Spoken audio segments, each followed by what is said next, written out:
அஇஅதிமுக பொதுச் செயலாளர் புரட்சி தாய் சின்னம்மா வரும் 11 மற்றும் 12 ஆகிய தேதிகளில் திருச்சி, நாமக்கல், சேலம், ஈரோடு, திருப்பூர் ஆகிய மாவட்டங்களில் உள்ள முக்கிய கோவில்களில் வழிபாடு மேற்கொள்கிறார்.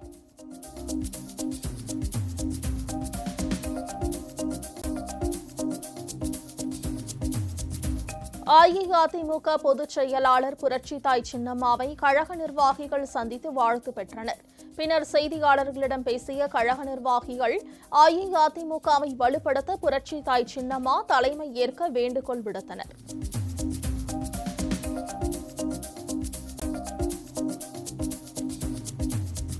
விழுப்புரம் அருகே பெரியார் சிலை மர்ம நபர்களால் சேதப்படுத்தப்பட்ட சம்பவம் பெரும் அதிர்ச்சியை ஏற்படுத்திய நிலையில் குற்றவாளிகளை கைது செய்ய வேண்டும் என கோரிக்கை எழுந்துள்ளது. இந்நிலையில் பெரியார் சிலையை சேதப்படுத்தியவர்களை உடனடியாக கண்டறிந்து அவர்களை குண்டர் சட்டத்தில் கைது செய்து வலியுறுத்தி திராவிட கழகத்தினர் மற்றும் சமூக ஆர்வலர்கள் கோஷங்களை எழுப்பி போராட்டத்தில் ஈடுபட்டனர்.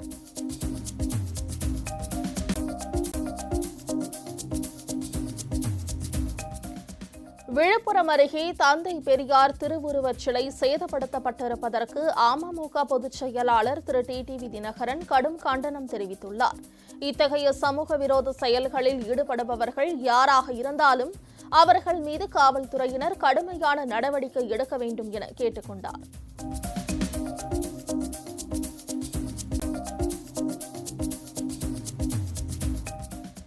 நாட்டில் அனைத்து மின்சார வாகனங்களின் விலை இன்னும் 2 ஆண்டுகளில் பெட்ரோல் வாகனங்களின் விலைக்கு சமமாக உயரும் என மத்திய சாலை போக்குவரத்து துறை அமைச்சர் திரு நிதின் கட்கரி தெரிவித்துள்ளார்.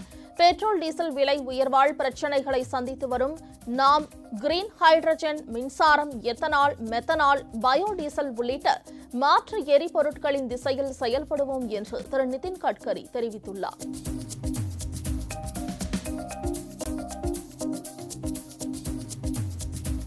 டீசலில் இயங்கும் பேருந்துகள் மற்றும் ஆட்டோக்களை நாளை முதல் இயக்க பீகார் அரசு தடை விதித்துள்ள நிலையில் இதற்கு போக்குவரத்து தொழிலாளர்கள் கடும் கண்டனம் தெரிவித்துள்ளனர். மேலும் இதனை திரும்பப் பெறவும் அவர்கள் கோரிக்கை விடுத்துள்ளனர்.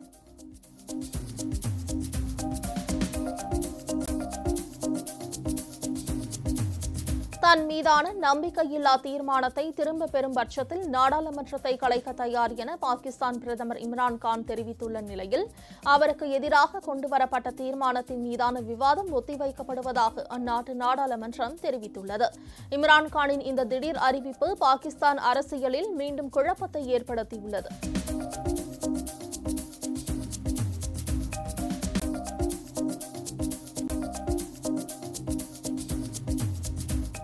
இலங்கையில் நிலவி வரும் கடும் பொருளாதார தட்டுப்பாட்டால் மக்கள் அவதியடைந்து வரும் சூழலில் தற்போது மின்சார தட்டுப்பாடும் ஏற்பட்டுள்ளது. மின் பயன்பாட்டை குறைக்கும் வகையில் இரவு நேரங்களில் எரியும் தெருவிளக்குகளையும் அணைக்க மின்வாரிய அதிகாரிகளுக்கு உத்தரவிடப்பட்டுள்ளது.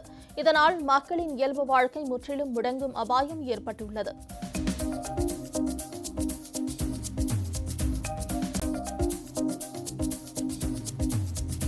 பைக் ரேஸில் ஈடுபட்டதாக கைது செய்யப்பட்ட இளைஞருக்கு ஜாமீன் வழங்கிய சென்னை உயர்நீதிமன்றம் ஸ்டான்லி அரசு மருத்துவமனையில் 1 மாதம் வார்டு பாய்களுக்கு உதவியாக பணியாற்ற உத்தரவிட்டுள்ளது.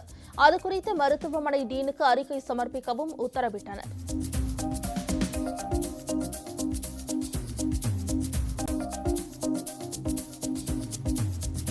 திருவண்ணாமலை நகராட்சியில் தேர்வு செய்யப்பட்ட நியமனக்குழு உறுப்பினர்களுக்கு விதிமுறைகளை மீறி அமைச்சர் திரு ஏவா வேலுவின் மகன் சான்றுகளை வழங்கியது பெரும் சர்ச்சையை ஏற்படுத்தியுள்ளது. உள்ளாட்சியில் எந்தவொரு பதவியிலும் இல்லாத ஒருவர் அமைச்சர் மகன் என்பதற்காக அரசு நிகழ்ச்சியில் எவ்வாறு கலந்து கொண்டு சான்றுகள் வழங்க முடியும் என்று சமூக ஆர்வலர்கள் கேள்வி எழுப்பியுள்ளனர்.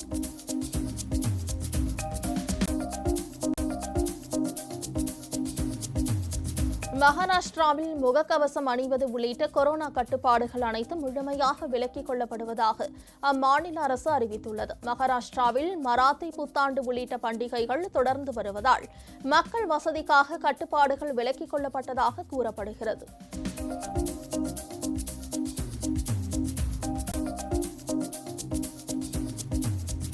சென்னை மயிலாப்பூர் கபாலீஸ்வரர் கோவிலில் உள்ள மயில் சிலை மாயமானது குறித்து விசாரிக்க ஓய்வு பெற்ற உயர்நீதிமன்ற நீதிபதி கே வெங்கட்ராமன் தலைமையில் உண்மை கண்டறியும் குழு அமைத்துள்ளதாக இந்து சமய அறநிலையத்துறை சென்னை உயர்நீதிமன்றத்தில் தெரிவித்துள்ளது. மயில் சிலை மாயமானது தொடர்பான வழக்கின் புலன் விசாரணையையும் உண்மை கண்டறியும் விசாரணையையும் விரைந்து முடிக்க வேண்டும் என அரசுக்கு அறிவுறுத்திய நீதிபதிகள் விசாரணையை ஏப்ரல் 5ஆம் தேதிக்கு தள்ளி வைத்தனர்.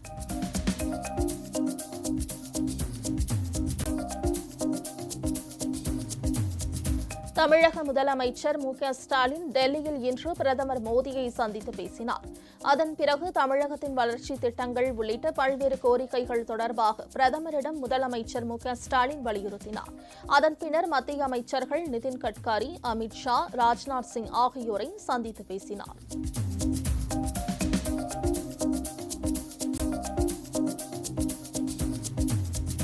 நாடு முழுவதும் இளநிலை மருத்துவ படிப்புகளுக்கான நீட் நுழைவுத் தேர்வு வரும் ஜூலை 17ஆம் தேதி நடைபெறும் என்று தேசிய தேர்வு முகமை அறிவித்துள்ளது. கடந்த ஆண்டு 16,14,000 பேர் நீட் தேர்வு எழுத விண்ணப்பித்த நிலையில் இந்த ஆண்டு 20 லட்சம் பேர் வரை விண்ணப்பிக்கலாம் என்று எதிர்பார்க்கப்படுகிறது.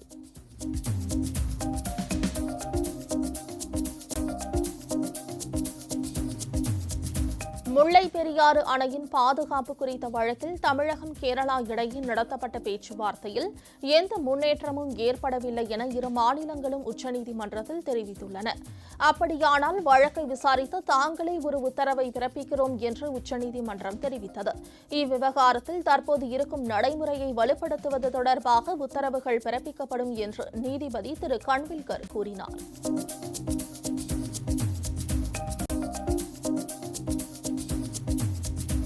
உள்நாட்டு தொழில்நுட்பத்தில் உருவாகி வரும் 4G நெட்வொர்க் சேவை விரைவில் அறிமுகப்படுத்தப்பட உள்ளதாக மத்திய அரசு தெரிவித்துள்ளது. மக்களவையில் கேள்வி ஒன்றுக்கு பதிலளித்த மத்திய தொலைத்தொடர்பு துறை அமைச்சர் திரு அஸ்வினி வைஷ்ணவ், நாட்டின் பல பகுதிகளில் நெட்வொர்க் பிரச்சினைகள் இருப்பதாக தெரிவித்தார். உள்நாட்டு தொழில்நுட்பத்தில் உருவாகி வரும் 4G நெட்வொர்க் சேவை விரைவில் அறிமுகப்படுத்தப்பட உள்ளதாக கூறினார்.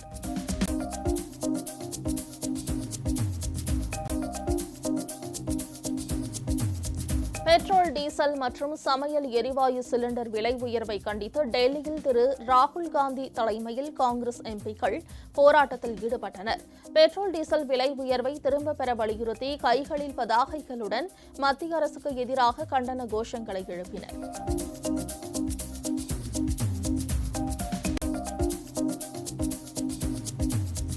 வன்னியர்களுக்கு 10.5% உள்ஒதுக்கீடு வழங்கும் அரசாணையை ரத்து செய்த உயர்நீதிமன்ற மதுரை கிளையின் உத்தரவு செல்லும் என உச்சநீதிமன்றம் அதிரடி தீர்ப்பு வழங்கியுள்ளது. தமிழக அரசின் மனுவையும் தள்ளுபடி செய்தது. உள்ஒதுக்கீடு வழங்க மாநில அரசுக்கு அதிகாரம் இருந்தாலும் ஒதுக்கீட்டுக்கு சரியான காரணம் இருக்க வேண்டும் என உச்சநீதிமன்ற நீதிபதி திரு எல். நாகேஸ்வர ராவ் அமர்வு தெரிவித்தது.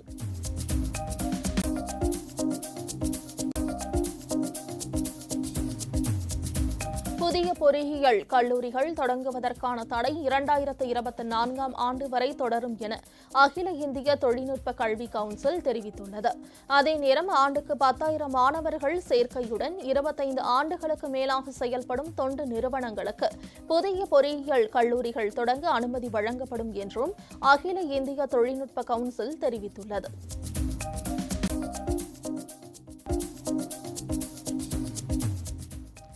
நீதிமன்ற உத்தரவுகளை விரைவாகவும் பாதுகாப்பாகவும் மின்னணு முறையில் அனுப்புவதற்கான மென்பொருளை உச்சநீதிமன்ற தலைமை நீதிபதி திரு என். வி. ரமணா இன்று தொடங்கி வைத்தார்.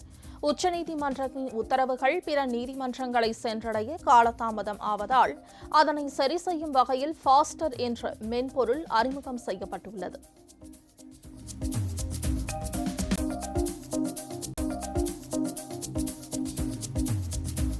5 மாநிலங்களில் தேர்தல் முடிந்தவுடன் பெட்ரோல், டீசல் விலை உயர்த்தப்படும் என்று கணித்தது போலவே அவற்றின் விலை தொடர்ந்து அதிகரிக்கப்பட்டு வருவதாக காங்கிரஸ் தெரிவித்துள்ளது. அக்கட்சி சார்பில் பெட்ரோல், டீசல் விலை உயர்வுக்கு எதிராக இன்று நாடு தழுவிய போராட்டம் நடைபெற்றது. கர்நாடகாவில் நடைபெற்ற போராட்டத்தில் காங்கிரஸ் மூத்த தலைவர்கள் திரு சித்தராமையா, திரு சிவக்குமார் உள்ளிட்டோர் பங்கேற்றனர்.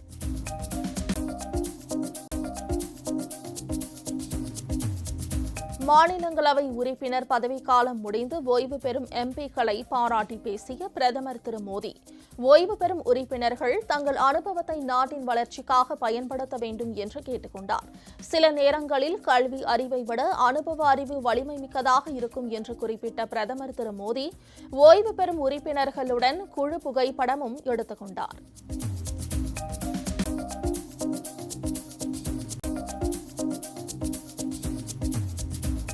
நாடு முழுவதும் கொரோனா பாதிப்பு குறைந்துள்ளதை அடுத்து அனைத்து விதமான கொரோனா கட்டுப்பாட்டு நெறிமுறைகளும் இன்றுடன் முடிவுக்கு வருகின்றன. கடந்த 2020ஆம் ஆண்டு மார்ச் 24ஆம் தேதி முதல் நாடு முழுவதும் அமல்படுத்தப்பட்ட கொரோனா கட்டுப்பாடுகள் அனைத்தும் 2 ஆண்டுகளுக்கு பின்னர் இன்றுடன் முடிவுக்கு வருகின்றன. எனினும் மத்திய சுகாதாரத்துறை அறிவுறுத்தலின்படி முகக்கவசம் அணிவதும் போன்ற முன்னெச்சரிக்கை செயல்கள் தொடர்ந்து கடைபிடிக்கப்பட வேண்டும் என்று பரிந்துரைக்கப்பட்டுள்ளது.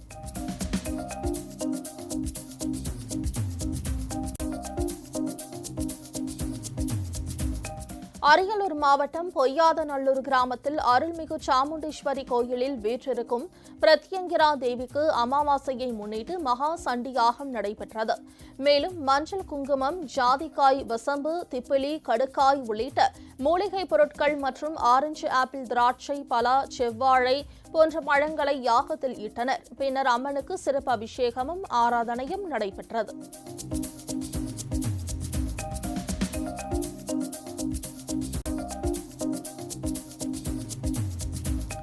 தஞ்சாவூர் ராமநாதபுரம் முதன்மை கிராமம் திரௌபதி அம்மன் ஜல்லிக்கட்டு பேரவை சார்பில் ஜல்லிக்கட்டு போட்டி நடைபெற்றது.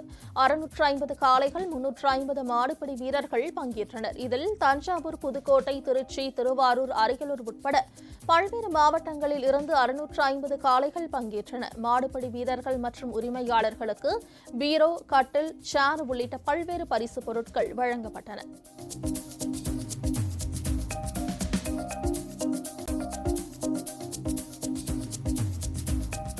கன்னியாகுமரி மாவட்டத்தில் குட்கா, கஞ்சா போன்ற போதைப் பொருட்களை ஒழிக்க தீவிர நடவடிக்கை எடுக்கப்பட்டு வருகிறது. போதைப் பொருட்களை விற்பனை செய்பவர்கள் குண்டர் சட்டத்தில் கைது செய்ய நடவடிக்கை எடுக்கப்பட்டு வருகிறது. இதன் ஒரு பகுதியாக மாவட்ட நிர்வாகம் மற்றும் போலீஸ் சார்பில் கலெக்டர் அலுவலக ஜங்ஷனில் இருந்து போதைப் பொருள் விழிப்புணர்வு ஆட்டோ பேரணி நடைபெற்றது.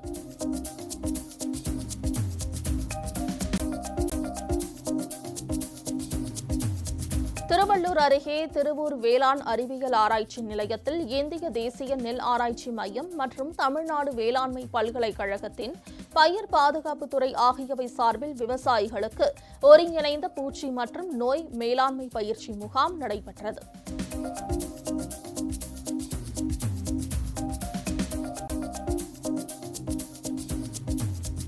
சிவகங்கை மாவட்டம் மானாமதுரை அருகே வைகை ஆற்றில் மணல் குவாரி அமைக்க தமிழக அரசு எடுத்து வரும் முயற்சிக்கு எதிர்ப்பு தெரிவித்து தமிழ்நாடு அனைத்து விவசாயிகள் சங்கம் சார்பாக கண்டன ஆர்ப்பாட்டம் நடைபெற்றது. இதில் 50க்கும் மேற்பட்ட விவசாயிகள் கலந்து கொண்டு கண்டன கோஷங்கள் எழுப்பி தர்ணா போராட்டத்தில் ஈடுபட்டனர்.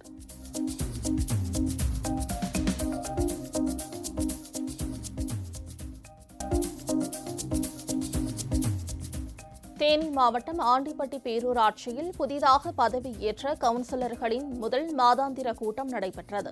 கூட்டத்தில் பங்கேற்க வந்த அதிமுக பெண் கவுன்சிலர்களின் கணவர்களை திமுக பேரூராட்சி தலைவர் நேருக்கு நேராக நின்று வெளியேற கூறியதால் அதிமுகவினருக்கும் திமுகவினருக்கும் இடையே கடும் வாக்குவாதம் ஏற்பட்டது.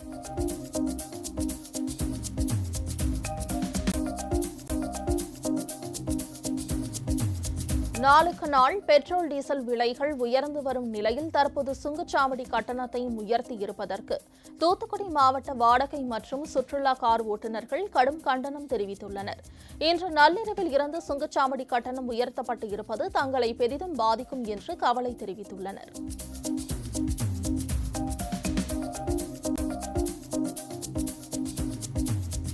மாணவர்கள் மன அழுத்தம் இன்றி தன்னம்பிக்கையுடன் தேர்வு எழுதும் தன்னம்பிக்கையூட்டும் நிகழ்ச்சி நாடு முழுவதும் நாளை இணையதளம் மூலமாக நடைபெறுகிறது. இதில் மாணவர்களுடன் பிரதமர் திரு நரேந்திர மோடி கலந்துரையாட உள்ளதாக துணைநிலை ஆளுநர் திருமதி தமிழிசை சவுந்தரராஜன் தெரிவித்துள்ளார். புதுச்சேரி துணைநிலை ஆளுநர் மாளிகையில் செய்தியாளர்களை சந்தித்த போது அவர் இதனை கூறினார்.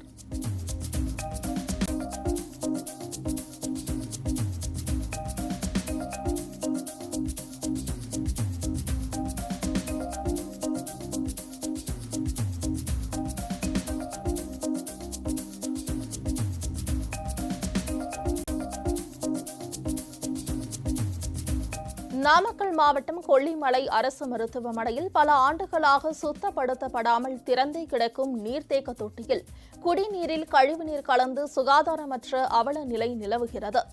இந்த கழிவுநீர் கலந்த குடிநீரை அங்குள்ள நோயாளிகள் குடித்து வரும் அவல நிலையில் இதே தண்ணீரை பயன்படுத்தி சமையலும் செய்கின்றனர் என்பதும் குறிப்பிடத்தக்கது.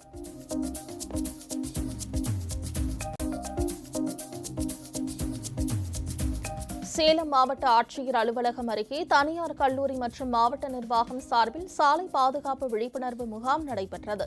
இதில் சாலை விதிமுறைகளை பின்பற்றுவது குறித்தும் மது அருந்தி வாகனம் ஓட்டினால் ஏற்படும் விபத்து குறித்தும் கல்லூரி மாணவர்கள் நடனமாடியும் நாடகத்தின் மூலமும் பொதுமக்களுக்கு விழிப்புணர்வை ஏற்படுத்தினர்.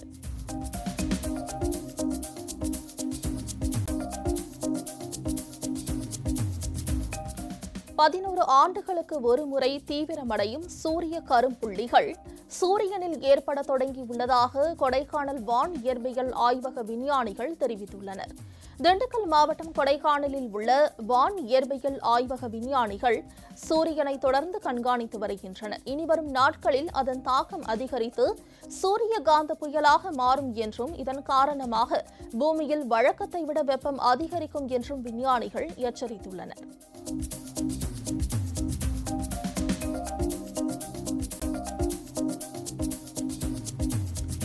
குப்பைகளை கொட்ட போதிய இடம் கொடுக்காததால் மயிலாடுதுறை நகராட்சியை கண்டித்து துப்புரவு பணியாளர்கள் சாலை மறியல் போராட்டத்தில் ஈடுபட்டனர். அங்கு வந்த அதிகாரிகள் உரிய நடவடிக்கை எடுக்கப்படும் என உறுதி அளித்ததன் பேரில் துப்புரவு பணியாளர்கள் தற்காலிகமாக போராட்டத்தை கைவிட்டனர்.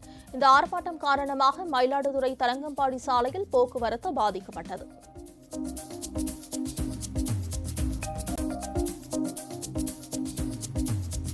வேலூர் மாவட்டம் குடியாத்தம் அருகே தனியார் பாலிடெக்னிக் கல்லூரி மாடியில் இருந்து குதித்து மாணவன் படுகாயமடைந்த சம்பவம் அதிர்ச்சியை ஏற்படுத்தியுள்ளது. வகுப்பறையில் செல்போன் பயன்படுத்தியதை விரிவுரையாளர்கள் கண்டித்ததால் அந்த மாணவன் கீழே குதித்துள்ளார். இதுகுறித்து தகவல் அறிந்ததும் குடியாத்தம் டவுன் போலீசார் மருத்துவமனைக்கு சென்று நடந்த சம்பவம் குறித்து விசாரணை நடத்தினர்.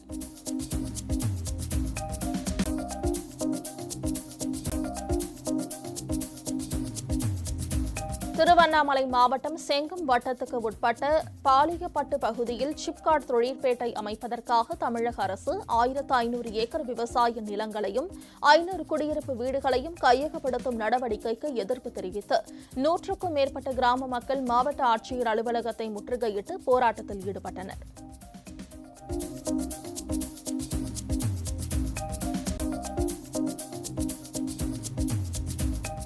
ஈரோடு பெரிய மாரியம்மன் கோவில் நிலத்தை மீட்க கோரி 5001 சிதறு தேங்காய் உடைக்கும் போராட்டத்தில் ஈடுபட வந்த கோவில் நில மீட்பு இயக்கத்தினருக்கு போலீசார் அனுமதி மறுத்தனர். முன்னதாக போராட்டத்தில் ஈடுபடுவதற்காக தேங்காய்களுடன் ஈஸ்வரன் கோவில் முன்பாக திரண்டு முழக்கங்களை எழுப்பினர். பின் அவர்கள் ஊர்வலமாக மாரியம்மன் கோவிலுக்கு செல்ல முயன்றனர்.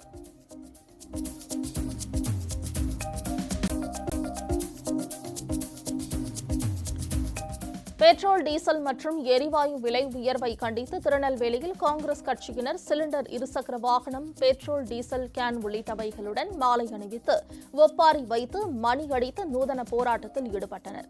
தொடர்ந்து விலை உயர்வை கட்டுப்படுத்த மத்திய அரசு நடவடிக்கை எடுக்க வலியுறுத்தி முழக்கங்களை எழுப்பி போராட்டத்தில் ஈடுபட்டனர்.